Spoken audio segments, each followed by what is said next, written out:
They believed it. Even Adam called his wife Eve the mother of all living. They took God at his word. The second most important verse in your Old Testament is Genesis 15:6. Now, it's kind of unfair because we jump into chapter 9 of Romans, but back in chapter 4, he's already said, what did Abraham find in this matter? How a man is saved. Genesis 15:6 says, Abraham believed God, and it was credited to him as righteousness. So the righteousness that Abraham received was credited, it's an accounting term. It was credited to his account simply because he believed God when he said, your descendants are going to be more numerous than the stars in the sky, sands on the seashore, and all the nations of the earth will be blessed through your seed. So those two most important verses in the Old Testament. The seed of the woman is going to come and crush the serpent's head, but he will bruise his heel. That's the crucifixion. And Abraham simply believed God, and it was credited to him as righteousness. So now we fast forward to today, back in Jesus' day. They rejected the Messiah. They rejected the one in whom Abraham was looking forward to coming. By rejecting their Messiah, they have rejected the means and by which they are righteous before God. They had taken obedience to the law to an art form. They had added to the 613 commandments and prohibitions God had given and put over 5,000 of them into place and created a check and balance system. And here comes Jesus and says, look, I didn't come to abolish the law of the prophets, but to fulfill it. For unless your righteousness surpasses that of the Pharisees and the teachers of the law, you'll never enter into heaven. And so to this day, they have rejected the means and by which they are righteous before God.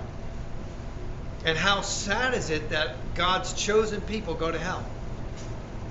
The descendants of Abraham go to hell.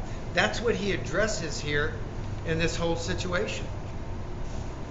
Now, what he said is it does not depend on man's effort or his obedience to the law or what he is going to choose. It is strictly the mercies of God. I will have mercy on whom I have mercy, and I will have compassion on whom I have compassion. Now watch this. And it's a shame we don't have time, but I'll let you look it up. He brings in Pharaoh as an example. You see what he says? I raised you up for this very purpose, that I might display my power in you. This is verse 17. That my name might be proclaimed in all the earth. Therefore God has mercy on whom he wants to have mercy, and he hardens whom he wants to harden. Well, did God harden Pharaoh's heart? Yes. Well, Paul's saying, well, wait a minute.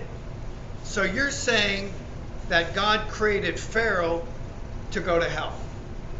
God created Pharaoh for the specific purpose of hardening his heart so that he could go to hell and be an example to everybody. That's what Paul's saying.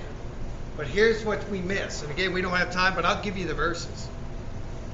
When you go back to the Exodus, Moses and Aaron goes before Pharaoh and performs the miracles. 10 of them. And each time Pharaoh has a choice to believe the message, the revelation of God through Moses and Aaron. Right? And I quote, now watch this. The Nile turns to blood. Exodus 7:13.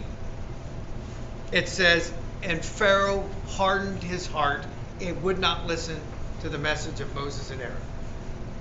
Number one, Pharaoh hardened his heart. He had a choice, didn't he? Second time in verse 22 of chapter 7. And Pharaoh hardened his heart and would not respond to the message of Moses and Aaron. Third time in 8:15, Pharaoh hardened his heart. 8:19,